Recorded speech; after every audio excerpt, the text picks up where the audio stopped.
Diamond Harbour এবং মগরাহাট পশ্চিম এই দুই বিধানসভার 15টি বুথে চলছে পুনর্নির্বাচন। মগরাহাট পশ্চিমের 11টি বুথে এবং ডায়মন্ড হারবারের 4টি বুথে পুনর্নির্বাচন। সকাল থেকেই লম্বা লাইন। আজ শনিবারের সকাল, ভোট দেওয়ার লাইন পুনর্নির্বাচনে ভোটারদের। 4 মে সোমবার মহানির্ণয়, তার আগে আজ মানুষের রায় এই 15টি বুথে পুনর্নির্বাচনে। ডায়মন্ড হারবারে 4টি বুথে পুনর্নির্বাচন, মগরাহাট পশ্চিমে 11টি বুথে পুনর্নির্বাচন। পুনর্নির্বাচন চলছে সকাল 7টা থেকে সন্ধ্যে 6টা।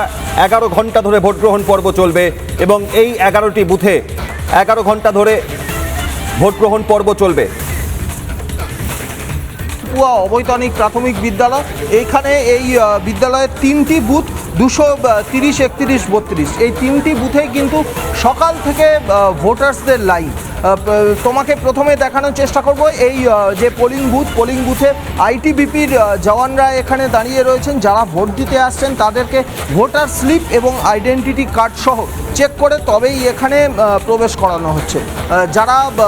যারা ভোট দিতে এসেছেন তাদের সঙ্গে একটু কথা বলে নেব। সকাল 9টা বাজে, সকাল 7টা, 7:30 থেকেই দেখছি আমরা এখানে ভোটার্সদের লাইন রয়েছে। একটু কথা বলবো। আগের দিন ভোট দিয়েছিলেন? 29 তারিখে হ্যাঁ, ভোট দিয়েছিলেন? হ্যাঁ দিয়েছিলাম। তারপরে আজকে ভোট দিতে এসছেন?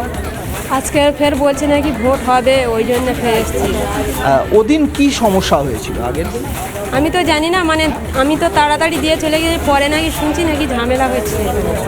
সকাল থেকে ভোট দিতে এসছেন, মানে ভোটটা দিতেই হবে। হ্যাঁ, অর্থাৎ সকাল থেকে ভোট দিতে এসছেন, মহিলা পুরুষ প্রত্যেকেই লাইনে দাঁড়িয়ে আছেন। একটু কথা বলে নেবো, একটু কথা বলবো। দাদা, একটু কথা বলবো আপনার সঙ্গে। আগের দিনেও 29 তারিখেও ভোট দিয়েছিলেন? হ্যাঁ, 29 তারিখেও একই রকম লাইন ছিল? একই রকম লাইন ছিল। ওই সমস্যা কি হয়েছিল ওদিন? আবার ফের রিপোর্ট হচ্ছে? তা আমরা কী করে বলবো? তা আমরা কী করে বলবো? ভোট কর্মীরা জানে। আমরা আগের দিন ভোটে এমনি কোনো সমস্যা, কোনো ঝামেলা? না, এমনি আমাদের হ্যাঁ